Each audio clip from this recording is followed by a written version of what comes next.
Hey, my name's Xenu, and you're listening to Anti Moonboy News. Yeah, we got a stacked one today for you folks. We will be going over day 2 of Monerokon, as well as all the digital cash news of the past week. But first, we got Superchats. xmrchat.com/Xenu if you would like to participate. We received one this week from Peanut Arbuckle. He donated 0.0164 Monero. Thanks, man. And he says, Yo, Xenu, do you onboard people to Monero online or in real life sometimes? What's a receptive audience? Yeah, so I mean, for the past, 5 or so years, I've been onboarding tons of people to Monero. More so online than in real life, definitely. And part of the reason for that is just because, people online, especially in cryptocurrency, they want to talk about cryptocurrency. So, you don't have to convince them about, a peer-to-peer protocol. They already kind of get it. So it's more so in that regard, you're telling them about, ASIC resistance, or you're telling them about fungibility, the fundamentals of Monero. And honestly, it's a really easy sell because this is a great project. And the best way to really convince somebody who is on the fence is darknet markets. This is why I talk about this all the time. I mean, it is a propaganda tool. People don't want to be buying something that isn't being used by other people. So when you tell them, well, there's this giant economy of people who are using cryptocurrency as a tool and not as a speculative investment, that convinces people that, hey, this is worth looking into. All right, I'm telling you, try that out. I mean, a lot of people have gotten into Monero because of that fact. So in terms of a receptive audience, this is a little more difficult because, again, when you're talking to people online, they're already somewhat receptive. And even if you're having a debate, right? Let's say you're talking to some sort of Bitcoin maximalist who's really close-minded, even in that regard, there's a lot of people who are going to be lurking, right? There's going to be a lot of people lurking the conversation, and you're really having this debate for those people. So the receptive audience is going to be anybody who's open-minded to these fundamentals. And if they're not open-minded to it, just don't waste your time on on trying to convince somebody. Just kind of just show the facts and kind of leave it like that. Now, talking in real life is obviously much more, personable, right? You're you build a rapport with somebody, and it's kind of different, right? Because especially if there's someone who doesn't really understand cryptocurrency, you have to talk about decentralization. You might want to talk about fiat currency and things like that. So a receptive audience for that would be someone who's more libertarian minded. If you have a friend who's more on the libertarian side, you can easily sell them on cryptocurrency, but if you're talking to some people at work, I wouldn't really do that as much because they're more, they're looking at cryptocurrency as a investment vehicle. And I do not talk about that at all with people. That's just me. I never talk about cryptocurrency as an investment. This channel's called Anti Moonboy. You should know that. But I always play up the peer-to-peer aspect, the kind of this is our money kind of thing. We're creating Monero as this open source version of money, essentially, and people usually understand that. But last week for Monerokon, there's a presentation you should check out. They haven't uploaded the presentations yet, but Andres, he talked about how you want to promote Monero. And I recommend checking that out because he basically talks about, you just want to be cool. He has a quote where it's instead of learning how to take interesting pictures, you want to be an interesting person, and the pictures you take will be therefore interesting. It's something like that. That's a really great quote. And that's really, really true. if you want to take interesting pictures, you just want to be an interesting person. So like if someone is looking at you as an interesting person, they'll see, oh, he's using Monero. Well, maybe I should use Monero. That's the best way. But if you're the friend who's like constantly shilling like crap, if you have a bad reputation for getting into fads and stuff, you're probably not going to be received well amongst your friends group, right? So I would work on that. But that's what I would say. So that's a great question. And I mean, like, one other thing too is like I've read like people maybe tip in Monero, like, hey, I'll send you a tip, and that's fine.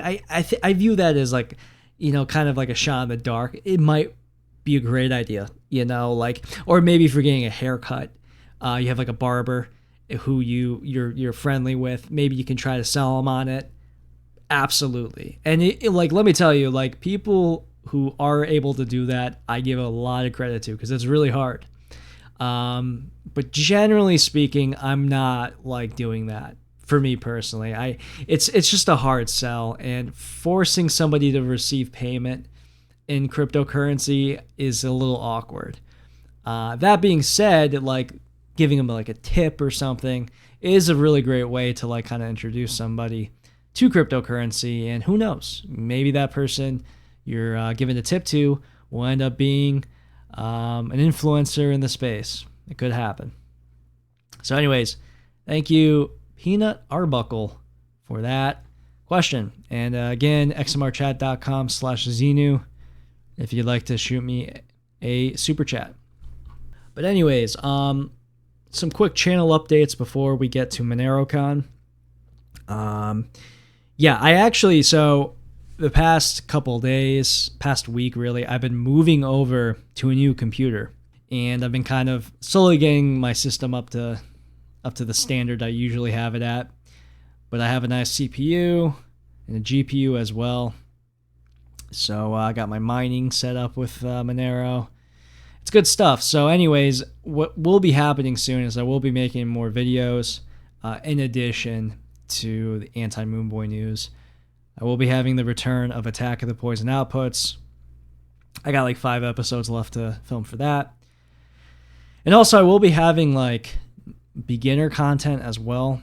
We will be having, like, for example, someone requested like kind of like a beginner's guide to RedoSwap. So we'll be doing that. I'll have like a beginner's guide to using PGP. So yeah, we're going to be having a lot more content on the channel that's like shorter. I know people don't really like the long form stuff as much, but I will be having more videos for you, especially if you're, a beginner and learning. You can check those videos out and, start your privacy journey on the right foot. So that's going to be fun. Now, additionally, this week, I have 2 interviews that are being released. They were recorded last week, so they're coming out this week, and they're both awesome. The first one I did for LibreSolutions.network.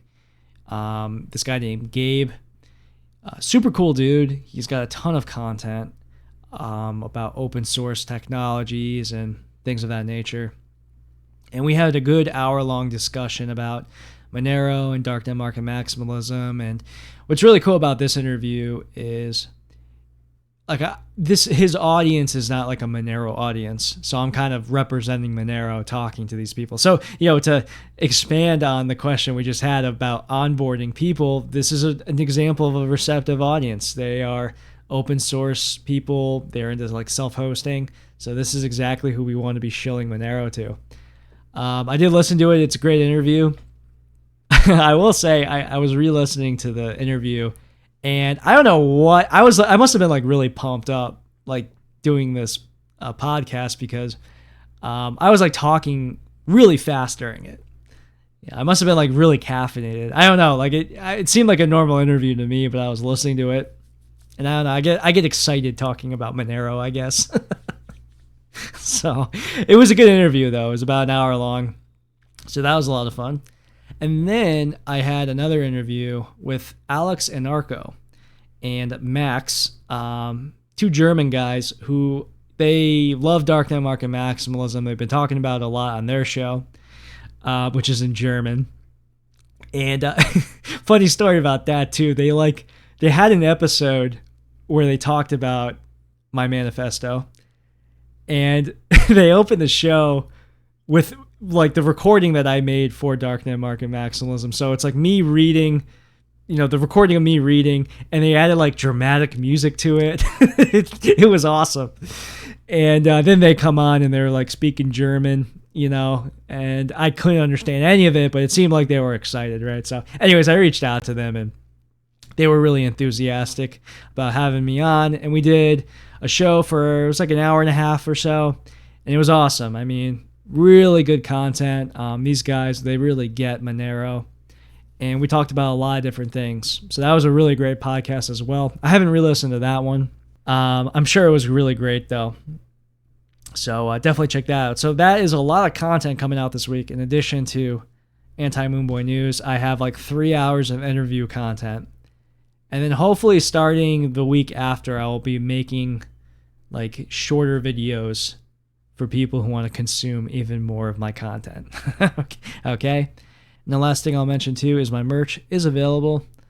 If you go to antimoonboy.com/merch, you can essentially donate to me and also receive a really nice t-shirt in return. So anyways, if you want to buy a t-shirt, antimoonboy.com/merch, and you can be cool. All right. So anyways, that is that. And now let's get to Monerokon Day 2. So the day started with Dormouse. In his presentation, we allowed Cyberpunk Dystopia without the good stuff.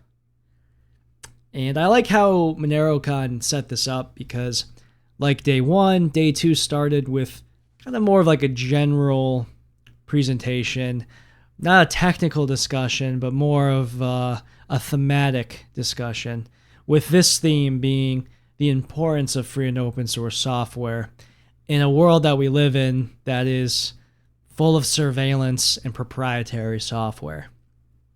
I have to say, though, during this presentation, I couldn't get it out of my head that Dormouse is basically the doppelganger of Aphex Twin. Okay?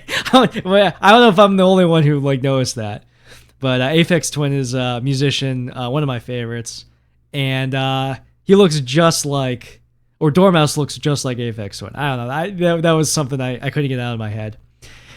Check him out. Anyways, Dormouse, he's some sort of a programmer from Czech Republic, so it's cool getting one of the local guys to do a presentation here. And yeah, he brought up this point, not everybody has to understand everything, and that can be problematic. This is actually kind of a problem with free and open source software. Just because it's open source doesn't mean that it isn't nefarious. So when we compare open source software and proprietary software, the problem with proprietary software is you don't know what's going on inside of it. With open source software, you can literally download and see everything.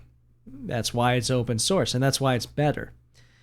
But you need to trust the fact that you actually have people who are downloading and looking over the source code, right? Because if no one's actually doing that, then it's just open source, but who cares? People can still put in backdoor stuff into it. And this is actually kind of a problem if no one's paying attention, right? So it's kind of funny, when I'm downloading, let's say a Monero update, right? Monero puts out a new wallet, new node update. And what I like to do is I like to read the notes of what they're adding, what's being patched or whatever. And sometimes I actually will go on GitHub and look at what's being done. I don't know how to write in C++. I don't know. I can't actually read it, but I just because I'm nerdy, I guess, I like to look at it. I don't know why, right? But I do like to kind of look at it. But I wouldn't be able to tell if someone is screwing around or not. So we have to trust that other people are checking that, right? So yeah, there is trust here, and this is kind of a problem. When I update my Linux system, there's a lot of packages being updated and stuff. I'm not going in each one and checking that. Right now, I'm streaming with OBS, I haven't looked ever at any sort of source code for OBS. I'm kind of just trusting that it's being updated correctly. Is that bad? I don't know. Like, I know I'm not alone in this, but like, this is kind of just how open source things work. So it's good because we have the option of people being able to look at the source code, and because of that, it's better than proprietary software where it's just closed. But it can still be problematic if no one's actually putting in the work to check it. And the thing is, most people, they don't understand how computers work. And, this is something Dormouse, brings up. Like, what went wrong? Well, people kind of just stopped paying attention to this, and people aren't understanding how much data collection is happening. And the problem is going to get worse over time. Like, the next generation of kids coming up, they're mostly on their phones. Like, a lot of them aren't even, like, computers are like boomer stuff now, right? So in defense of this, Dormouse says, use I2P, use Tor, go dark. He also says starve the beast, which I really like. Usually this is applied to big government. You starve the beast by by lowering taxes. So government's forced to make cuts to balance a budget. Because contrary to how governments work these days, governments actually, back in the day used to balance a budget. I know, crazy concept. But yeah, you can starve the beast if you cut taxes. In this case, it's starving the beast by not giving them data that they can use. And so he also mentions to go dark on social media because, systems like social media, they rely on large amounts of data.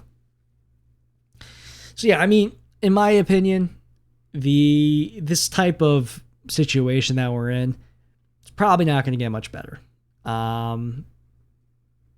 We can grow our niche subgroup that we have, but this kind of fantasy that overwhelmingly people are going to start adopting open source software, I think people should be realistic here.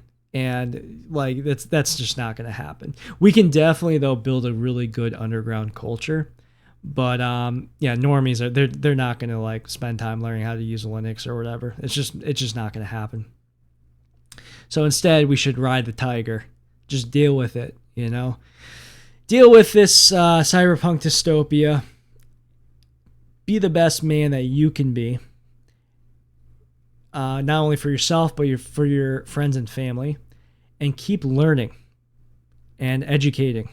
That's what we can do. Next up, we had Afungible.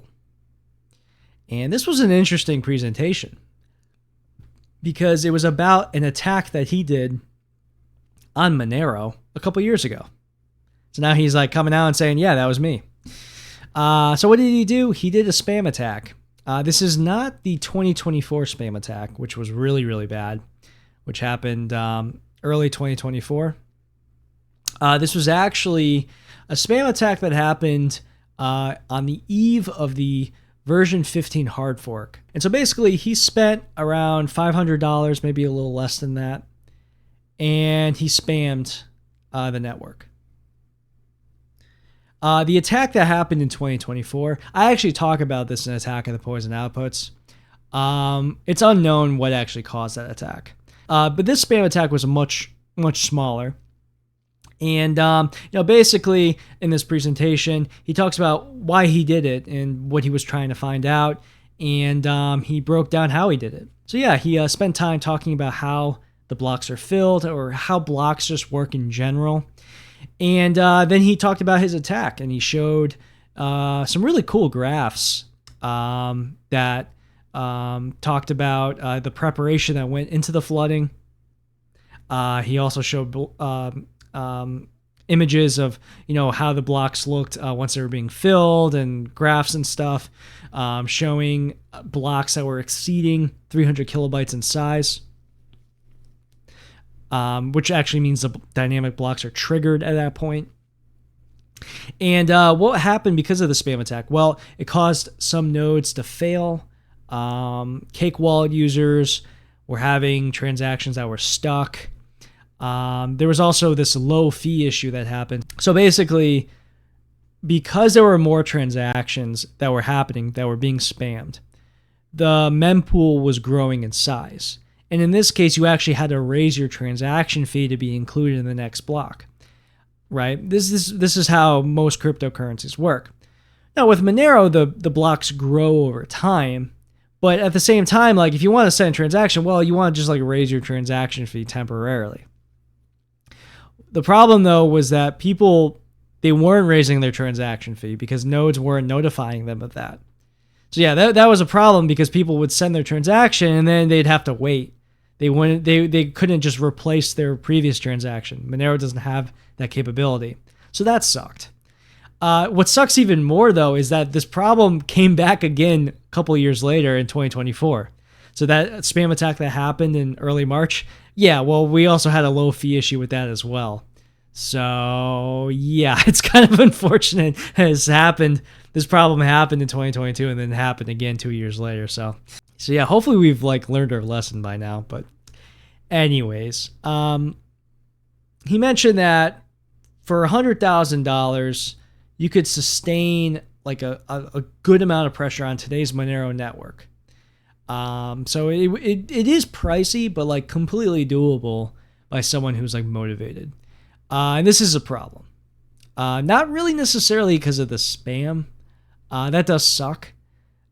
So like that is a problem, but the bigger issue is you can flood the network with poison outputs. So again, if you want to learn more about this and Attack of the Poison Outputs, I talk about flooding attacks. It's like episodes 6 through 10. Check that out because I talk about why this is bad if you spam the network. Because if you do spam the network, you can actually break ring signatures with a pretty high degree of accuracy. Yeah, it's not a good thing, and it's really not that expensive. So if someone like really hates Monero and they have a lot of money lying around, you can essentially break Monero. So not good. So then, oh yeah, so he talks about how like the fee algorithm could be improved, and then they just call ArticMine down. So ArticMine, he's the creator of Tail Emission basically, and he's highly influential with dynamic blocks. He comes down to the main stage, and he has like a UFC stare down with Afungible. Like, it was pretty funny. But yeah, no, they talked on stage and they answered some questions, and it was cool. So throughout the time I've been in Monero has suffered attacks like here and there. In this case, it actually ended up being someone who was trying to improve the network. But you never really know. Like when these attacks are happening, you kind of have to like take a deep breath, know the world's not ending, and adapt. And in this situation, it ended up being a good actor, but sometimes it's a bad actor. So next up, we had YU. She was an Asian lady who was from some university, I think it was in Switzerland, talking about Eclipse attacks. And I'm gonna read the summary here. Now, this was a highly technical discussion, just to be clear, so I'm gonna try to do my best to explain this, but it says here, this is the summary. While the decentralized nature of distributed ledger technology systems suggests the absence of a central authority, it does not eliminate the possibility of supernodes within the network. To investigate this, we collected peerless data from TCP flows, validated our connection inference algorithm, and mapped the Monero network's structure, achieving high accuracy that improves with longer observation periods. This study is the first to uncover connectivity patterns in Monero's updated peer protocol, providing visual and structural insights into its topology. Key focus is an interconnectivity among the 14 highest degree nodes and their immediate neighbors. With a reasonably accurate approximation of the network structure, simulating an Eclipse attack becomes feasible. Furthermore, overlapping neighbors among supernodes enable attackers to reduce the number of unique connections required, making such attacks more cost-effective. So kind of to summarize this, when they say the 14 supernodes in the network, what she's probably talking about is like Cakewallet and, you know, these major nodes that are pretty much featured as like remote nodes that are recommended to people because they're always on and they're being used by a lot of people. So there's some really cool graphs in this one where basically she shows that how the different nodes are interacting with each other. And it's very clear that there are 14 major nodes that kind of have, I don't want to say like influence over the network, but like they're being used more than other nodes, essentially. So anyway, the presentation starts talking about how peer discovery works on the Monero network. This is technical, but it goes into the different functions that are used by nodes. She then mentions how they put nodes in New York, Europe, and Singapore, and they could just collect the data. So they're just observing how the network was working. So she talks about neighbors in a node network and interactions. So yeah, there's a really cool visualization in slide 14 where it shows the supernodes versus the rest of the nodes. And the 14 supernodes are fully connected with each other. Quote, a remarkably high proportion of direct neighbors of each top degree node are also connected to other top degree nodes. So they're kind of just all connected with each other. Now, an Eclipse attack is a type of cyber attack where a malicious actor isolates a specific node from the rest of the network, manipulating its view of the blockchain. And isolating that node, you can control what that node receives, which potentially leads to double spending, selfish mining, or other malicious activities. And furthermore, in an Eclipse attack, an attacker ensures that the target node only connects to malicious nodes, effectively cutting them off of the legitimate network. You can do this by filling that node's peer table with attacker-controlled IP addresses. And you force the node only to connect to those peers, and once isolated, you can give them false information. So, her kind of theory is that by kind of like simulating the network and getting an idea of the network structure, you can make an Eclipse attack more likely. I don't know if it's like, I don't know how doable it is. It gets pretty complicated here. But it's a pretty cool way of like visualizing how the network looks and also how it functions. So yeah, this was a really cool presentation. Again, very technical. But if you're interested in like the Monero peer-to-peer network and how nodes are like communicating with each other and stuff, this is a cool one to check out. But yeah, definitely more of a technical one. Hopefully I did a good job of describing it. I'm trying my hardest here. Next up, we had ArticMine talking about the Monero fee market for full chain membership proofs plus. So the fees are getting an update. So this is essentially a continuation of the spam attack presentation that we had earlier. And we're talking about how we're improving the fee market. So the current transaction weight for a 2 input and 2 output Monero transaction is 2,200 bytes. And with full chain membership proofs, this is actually increasing to 5,000 bytes. It's not ideal, but this is the trade-off that we have for privacy. And honestly, this is a great trade-off because full chain membership proofs, they maul ring signatures. You know. One really great point here is the only way to address spam is with price.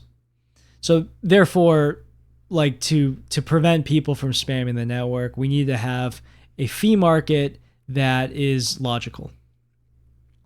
So ArticMine mentions that penalties are calculated by the percentage increase in block size, which therefore tells us how to calculate fees, because more blocks means less earned Monero. So basically, to give a quick primer on dynamic blocks, if there's a spam attack occurring, block sizes do increase, but they increase based on a formula. And if miners attempt to jam more transactions into a block than necessary, they get penalized. And that penalty results in less of a block reward being sent to them. So remember, there's 0.6 XMR that a miner can receive from mining a block, right? So if a miner goes and jams in way more transactions than necessary, then that block reward will be lowered. And the calculation of how much it's lowered is based on the formula that ArticMine is presenting in this presentation. I'm not going to bother trying to read you guys a formula. You guys just watch the presentation because he kind of talks it over. But this is like, there's a lot of math being done here. But there's a lot of thought that has gone into this. They also talk about the different types of fee markets that are occurring in other proof-of-work cryptocurrencies. So you can compare Bitcoin and Bitcoin Cash to what Monero is doing, which I think is pretty cool. And one really important thing, though, that this is just a comment that I have about cryptocurrency in general, is attention on transaction fees at this high of a level is very unique to Monero. Like, no one else is really talking about this, which is this is a huge positive for Monero, because this is like a really important topic. And to really be, trying to improve this is one of the main reasons that Monero works so well on the base layer. You look at Bitcoin, they're just burying their heads in the sand. They're kind of just ignoring this like looming problem that exists of this fee market, this reliance on a fee market. With the block rewards going lower and lower, that the fees are going to have to get higher and higher for miners to make a profit, and that's a problem. One other thing that was mentioned was node relay. So I guess it could be possible that nodes could be incentivized to not relay low fee transactions, which is interesting. I've never heard of that concept, but this is a way that, if there is a lot of spam, maybe nodes could actually help out with that. For a project like Nano, they can actually censor transactions based on wallets. So if there's a certain wallet that is like spamming transactions, they can put a cap on that. But with Monero, this is a lot harder, especially with Dandelion++. So you can't really censor based on that. So yeah, if you're looking for a deep dive into formulas, how, and like all the thought process going behind it, this one is really interesting. Next up, we got HBS talking about EVM atomic swaps. So EVM stands for Ethereum Virtual Machine, which is the computation engine where Ethereum smart contracts run and store their state.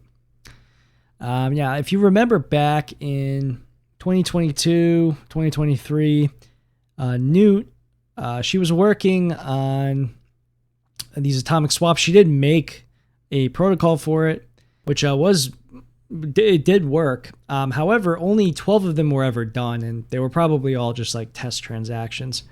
I kind of doubt like any of them were actually like organic usage. That's kind of the issue here, is like in general, atomic swaps are just not really used. And it's not just with Monero to Ethereum, but just like in general. So why is that? Well, it's really because they're just not needed. If you think about it, like if you were telling somebody to like swap your Bitcoin into Monero, they're just going to use one of these coin swap websites.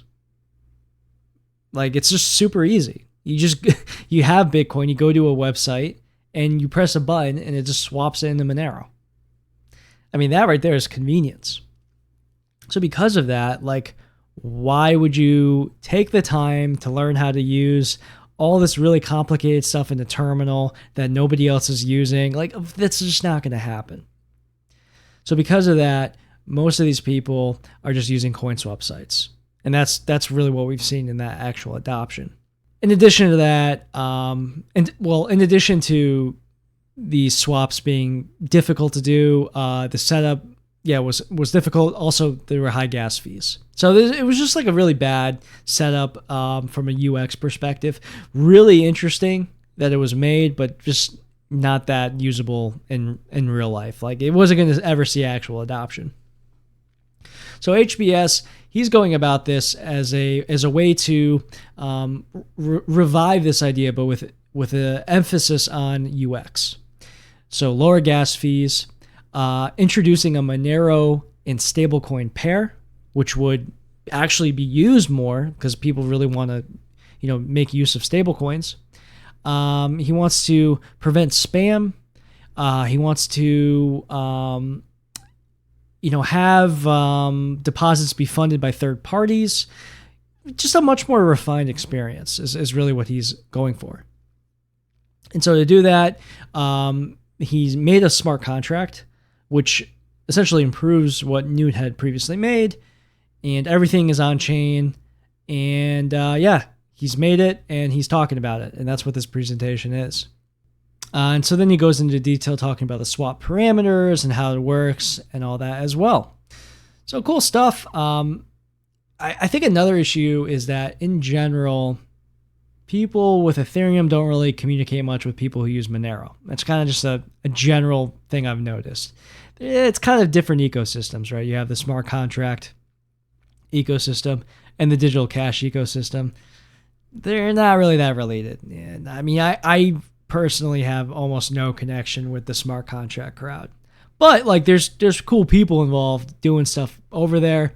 It's just that I'm mostly just focused on proof of work, peer-to-peer cash. But anyway, building that relationship though is not a bad thing, and it seems like there is a focus on having better UX, and I do agree that this is probably the move to make if you want to increase adoption here. Next up, we had CJ and Sean Coughlin talk about Greece. I mentioned this on the show actually a couple weeks ago. It was announced, and this was a cool talk. Basically, it was not that technical, talking about a minimal payment channel implementation for Monero. So the idea here is this isn't like a fully fledged second layer. Their kind of argument is like, instead of trying to promise too many things, let's just focus on one little thing, and that is a payment channel. So basically, this is something that wouldn't be published on chain, and it would be a back and forth transaction that eventually is published. So this is great for scaling. It's much more simple than like promising the world like Lightning Network is doing. And it has like real world applications, like a casino is something that they mentioned. So it's kind of like these multiple rapid small transactions between two parties that are mostly in one direction. So another example they gave is like opening a bar tab. You give someone, you open a bar tab, and over time you'll spend more and more money, and then eventually you close out, right? So to accomplish this, they created a new multi-sig wallet with a payment channel that's open, and transactions are made and adjustments are made. And to enforce this, they have a escrow service. They call it the key escrow service, is what solves that issue of escrow. I'm not completely sold on whether or not that could work, but this is their application for it, and they have some technical discussion around that as well. But I will say I do like how specific this kind of situation is, and it's something like this could definitely work. So that was kind of cool. In general, like Lightning Network does promise, like it overpromises and underdelivers. Where in this case, they're limiting the scope of what this is, but you could expand it if you had wanted to. So, a cool talk overall. If you are interested in like second layer stuff, this is a presentation you're going to want to prioritize. So we got two more here. The next one is Alan Szepieniec. This was the most mathematically dense one so far, and it was about post quantum anonymity without signatures. So prior to all of these talks, I like looked up the person before, kind of like took some notes on who they were to kind of get an idea, and then I would watch the presentation. So this guy, Alan, he is the founder of Neptune Cash, which is his project, cutting edge, bleeding edge kind of stuff. where it's like full on ZK Starks, zero knowledge proof stuff, post quantum signatures, right? And so anyway, I go on the website for Neptune Cash. And so come to find out, several days ago, like literally July 5th, they had a really bad undetected inflation bug that they discovered. And yeah, it kind of soured everything. And it really, like, to me, emphasizes that, like, this really technologically dense stuff is really fragile. So when you are, like, experimenting with these, like, really novel things, like, it can break. And I will say the timing of this makes me believe that maybe at the conference he was approached by some other developers who were kind of like, yeah, I don't think the math here kind of adds up correctly. And then later on when he went back, to back home, he probably ran some tests and maybe confirmed that the suggestions were correct, that there may have been an inflation bug. So I don't know. That's just my speculation, but the timing is a little interesting. So ignoring all that, though, this was a really mathematically dense talk, by far the most difficult to try to explain. So I'm not going to really talk about the formulas really, but it talked essentially about zero knowledge proofs.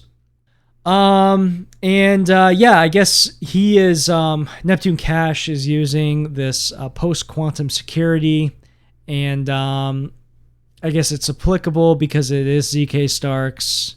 I don't remember if he talked about like what post-quantum encryption he was using. I forget. It was a very technical discussion. So if you're interested in that, check that out. Anyway, the last discussion was from Harry Haplin, founder of Nym. Nym VPN. It's a VPN service. This is basically a 20-minute shill campaign for Nym. Not saying it doesn't work. Essentially, it's a mixed net. In the presentation, he actually does mention the Xano de-anonymization stuff that happened. So he mentions that. And then he talks about the history of mixed nets and how they came to be. To be honest with you, this was basically just shilling his company. Not saying that it doesn't work, but I'm highly skeptical of some of the slides in this presentation. He shows like a comparison between this Nym anonymous mixnet and Tor, and he gives 5 stars for the Nym project and then 3 stars for Tor. And then he says that Nym protects your metadata, but Tor doesn't. It's just like, I'm highly skeptical of what he's saying, because Nym is not battle tested. I don't know. This project could be cool. It's got some people endorsing it.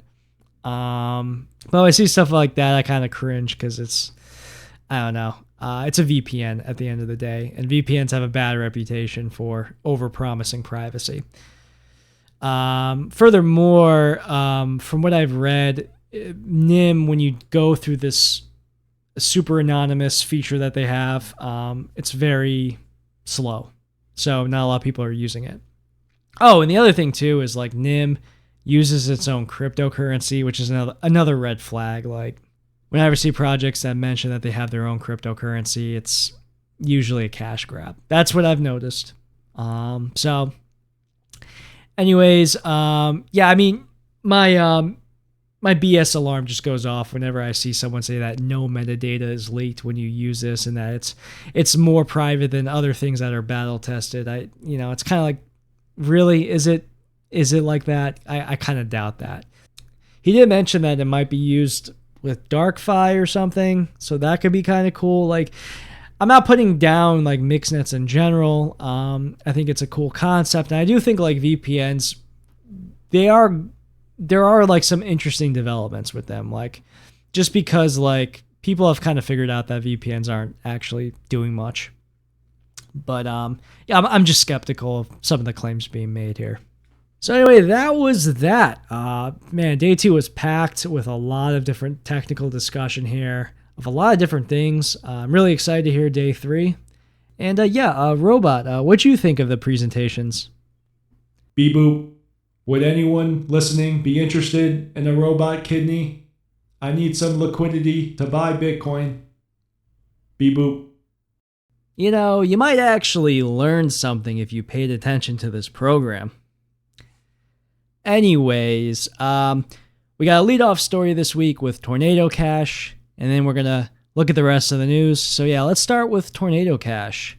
And it looks like there is an update with the defense appealing based on Chainalysis not being trustworthy. So this is from The Rage, therage.co. And the headline reads, PertSev appeal, defense demands insights into Chainalysis software.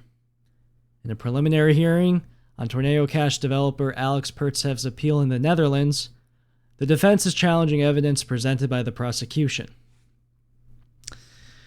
Goes on to say, Alex's new defense team is challenging evidence presented at his trial last year, effectively boiling down to the question of what, in the context of money laundering, is the standard for what constitutes proceeds from a crime.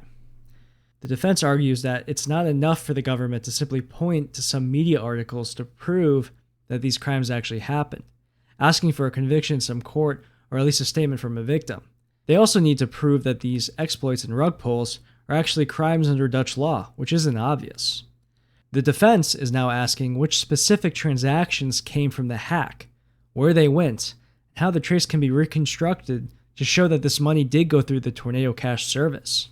As evidence, the defense would just need to look at the Ethereum blockchain, according to the prosecution. But when the defense looked up some addresses provided by the government in Etherscan, the amounts involved did not add up to what the government claimed. According to the testimony of an expert witness, this is because the prosecution used Chainalysis software to cluster addresses together, adding up to the expected amount. This suggests that the government relied more extensively on Chainalysis software in its prosecution than it claims. So it goes on, and, this is nothing new with Chainalysis. They exaggerate all the time, and they are essentially melding and mushing together what they have to try to spit out something that matches what the prosecution is presenting. And yeah, we've seen this before. There was this case where Chainalysis put out this revision of a previous situation where it was a North Korean hack, and they claimed that North Korea had stolen $1 billion, and then they put out a revision saying that, it was actually only $600 million. It's like they misplaced, a little bit of money there, $400 million worth, right? But the thing is with Chainalysis, they're not even sharing the tools they're using half the time. People are essentially being thrown in jail off of software that isn't even open source. So challenging this is really essential for the defense, and I'm happy it's happening here. And it says the article continues at the end here. The court will decide whether to grant Pertsev's request for insight into Chainalysis software on October 2nd. Similar requests for insight into Chainalysis software has been previously denied.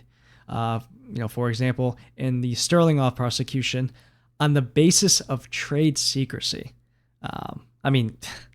You're throwing people in jail and you're not, presenting what the technology of or how they're even accomplishing these things. It's pretty outrageous. So that is an update on Tornado Cash. Hopefully this challenge does go through, because I would really like to see how they're actually reaching these conclusions. All right, so first off, Abacus Darknet Market has apparently exit scammed. This has been more or less confirmed. Even if the market comes back at this point, people are just not going to trust it. So for those who weren't aware, darknet markets have been going through a lot of turmoil over the past couple weeks. Archetype market got raided by feds, which was pretty shocking, all things considered, because the person running that market was pretty up to date on their OPSEC. So that market went down, and Abacus was one of the top markets remaining, and now they're also gone. Now, why did they leave? They probably got spooked. With other markets going, maybe they just, I don't know. Maybe they remembered that, oh, we're running a major drug operation. Maybe we should close shop. I don't know. There was just a lot of weird stuff going on. So Hug Bunter from Dread, he posted the following. He said, quote, "Gone. I can't put a label on this one, but I'm more convinced that Abacus isn't coming back. It's up in the air what the truth is on this one. I'm mostly inclined to believe it's an exit scam based on funds being locked up for a whole day before everything went offline. At the point the service went down, it matched the same time that the admin went offline on Jabber. There was also a post showing that around $220,000 worth of Bitcoin, I think, moved out of a hot wallet where all deposits were directed to on that day. However, this hot wallet was not the original Abacus hot wallet." And it goes on. I mean, I'm not going to read this whole post here. There's like a lot of different weird things that kind of line up here. There was a hack theory as well.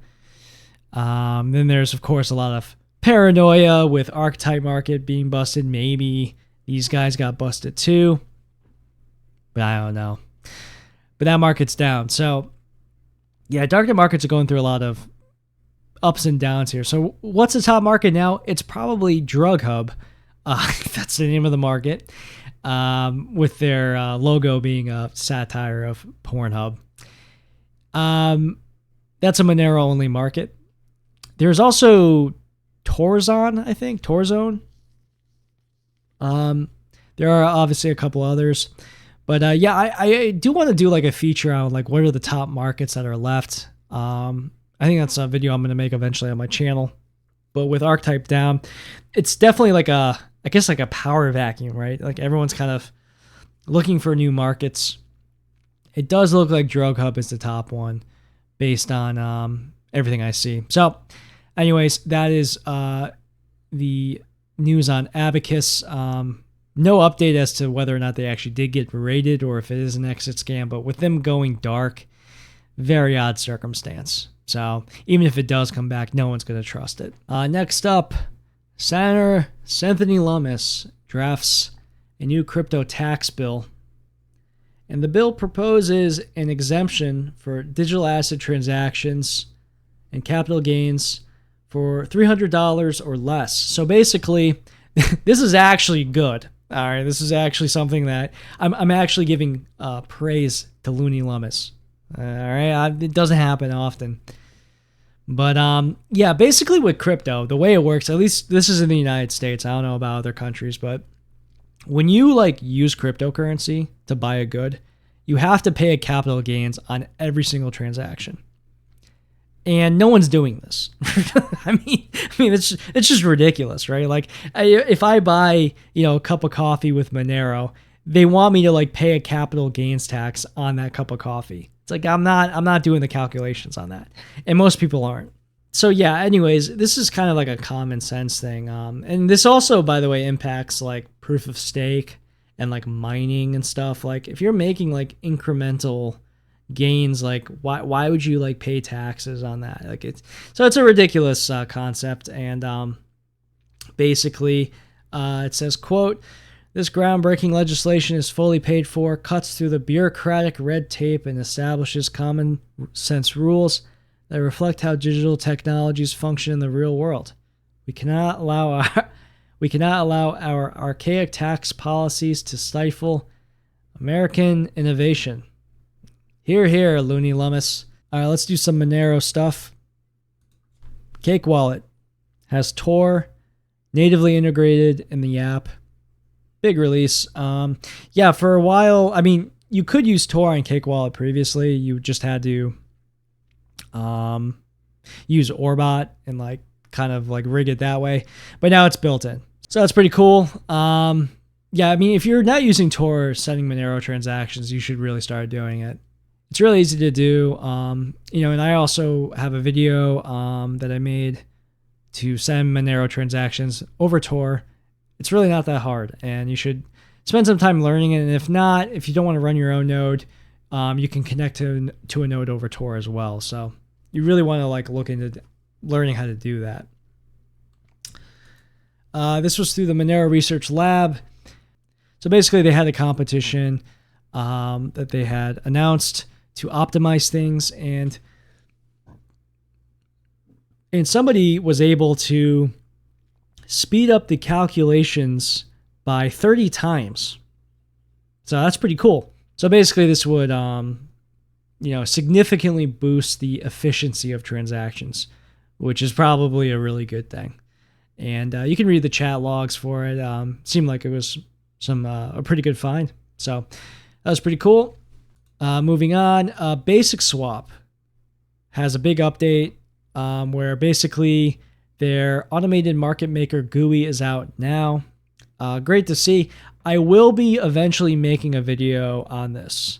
I do want to try out this swap service and see how it works. Last thing we're going to talk about today is the story this week. Basically, someone was moving a lot of Bitcoin and billions of dollars worth. It was someone who had Bitcoin from the early days, so hasn't moved in 14 years. He moved a bunch of Bitcoin, and a lot of people were talking about it. And this is really one of the biggest benefits of having a ledger that isn't completely transparent. Because this is a news story for Bitcoin. It can never be a news story for Monero. Well, I guess I could. If you saw, suddenly someone dropped a fuckload of Monero into a KYC exchange. But it wouldn't have the same impact where here, you're seeing that Bitcoin originate from a wallet from all that time ago. With Monero, you wouldn't be able to tell that. I guess actually that's technically not true. Because if somebody was sending a bunch of different Monero from 2014, you would see that in ring signatures. You would see a bunch of co-spends from the same time period from 2014. And that could maybe actually prove that somebody was sending that Monero from that time. That's actually interesting. Yeah, I wonder if you could prove that. Anyways, yeah, that's just me thinking outside the box. But with Monero though, we don't have a whale announcement thing on Twitter, right? We don't have a whale alerts. It's impossible with Monero. And every time you see something like this happen, it just emphasizes, why we need a fungible peer-to-peer cash and why that's so important. And this is actually pretty red pilling for people who use Bitcoin, who are yeah, this probably isn't a good idea. It's yeah, no, it's not. It's really not good to have something like this. Because something like this can be abused. So anyways, thanks for listening, everybody. Tons of content out this week. I have 3 hours worth of interviews. Check those out at Libre Solutions and Alex and Arco. Really good interviews. And yeah, I'm going to be having some educational content coming out, probably starting next week, so keep an eye out for that. As always, if you want to send a super chat, xmrchat.com/Xenu. Or if you want to buy merch, antimoonboy.com/merch. And yeah, that's it, guys. I'm signing off. Have a great day.